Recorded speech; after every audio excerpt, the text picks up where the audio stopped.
Atividade de pesquisa e avaliação. Meu nome é Yadne Alves Araújo Oliveira.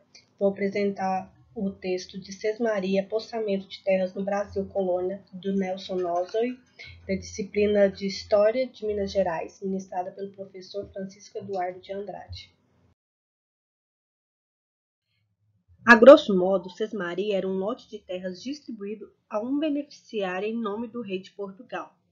Foi instituído, primeiramente, como eu disse, em Portugal, no reinado de Fernando I, em 1375, como lei de fomento da produção agrícola e do cultivo de terras ermas, para solucionar questões peculiares ao reino português, como o êxodo rural e a peste negra que disseminou a população.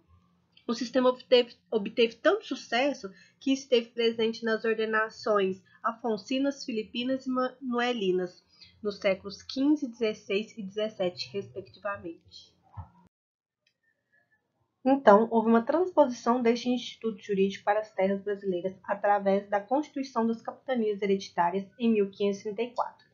A coroa viu a necessidade de ocupar, explorar e defender este território, ou seja, de colonizá-lo, para reafirmar a sua posse. Foi um projeto de descentralização administrativa. Por quê?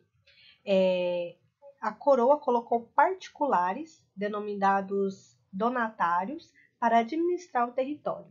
Ela dividiu esses extensos territórios em grandes lotes de terras que foram doados para este donatário.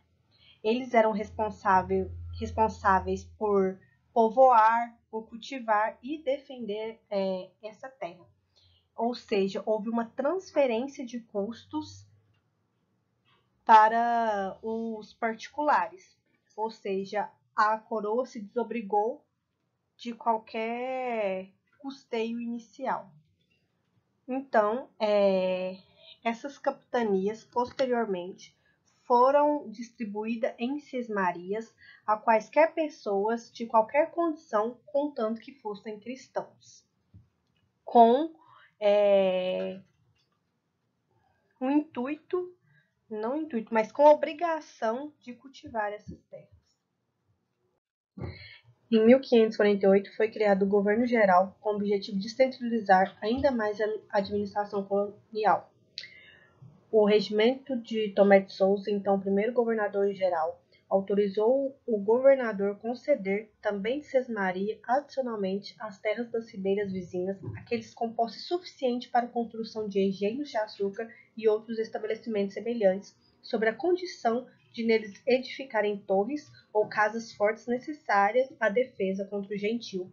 Gentio eram consideradas pessoas pagãs, aqueles que não eram cristãos.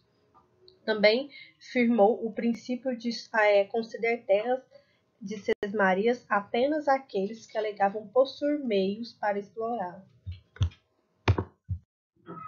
Muitas tentativas de regularizar o sistema de sesmarias foram em vão. Exemplo disso é a obrigatoriedade do cultivo, assim como a fixação dos limites, feita a revelia da lei e o processo de expansão territorial praticado pelos fazendeiros e pela camada de poceiros. A coroa enfrentava alguns problemas, por exemplo, o de implementar um sistema jurídico para promover o cultivo e assegurar a colonização. A obrigatoriedade do cultivo acabou levando à formação de novos personagens entre os sesmeiros, entre eles a figura do poceiro. O poceiro ele é diferente do sesmeiro. O sesmeiro ele obtém terras através de meios legais, de terras concedidas. O poceiro ele se apropria daquelas terras devolutas sem nenhum meio legal. Muitos sesmeiros preferiam arrendar suas terras a pequenos lavradores. Isso dificultava o controle de verificação do cumprimento da exigência do cultivo e da demarcação e ainda dificultava o controle da coroa sobre esse sistema de distribuição de terras, o que estimulou o crescimento da figura do poceiro.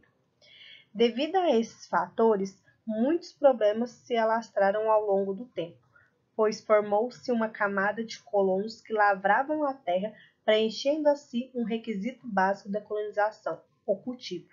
Mas esses colonos não possuíam determinações régias referentes às sesmarias, ou seja, eles adquiriam a terra de forma ilegal, muitas vezes pagando por ela, o que não era permitido durante o sistema de doação de sesmarias, seja de aluguel ou venda. Era permitido apenas o cultivar. A aceitação do posseiro na legislação sobre sesmarias nas terras brasileiras se relacionou ao esforço da coroa em limitar o poder do sesmeiro. O reconhecimento da posse demonstrou a ambiguidade da legislação de sesmarias. Muitos sesmeiros ocuparam grandes extensões de terras, apossando-se de terras limítrofes, aquelas que ficavam nas extremidades das sesmarias. Devido às irregularidades e à desordem na doação das sesmarias, havia necessidade de elaborar um regimento próprio, obrigando a regularização e demarcação das terras, deixando as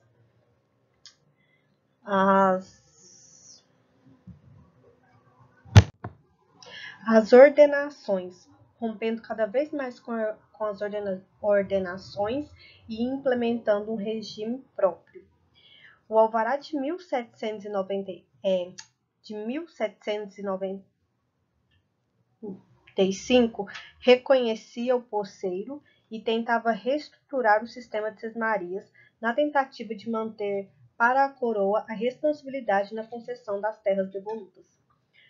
Mas o alvará foi suspenso no ano seguinte e mostra como a realidade da posse e a obrigatoriedade da demarcação e do cultivo faziam parte de uma relação conflituosa entre coroa, fazendeiros e colonos, enfatizando o poder dos grandes donos de terras. Em 1822, suspendeu-se a concessão de sesmarias, e isso acabou por beneficiar posseiros que cultivavam a terra. O fim da sesmaria consagrou a importância social do posseiro. Embora terminada juridicamente a concessão, não se acabou com a figura do sesmeiro. Grande fazendeiro, ele não seria derrotado pela política do Império. Então, em 1850, é criada a Lei de Terras, onde as terras deixam de ser doadas e passam a ser compradas.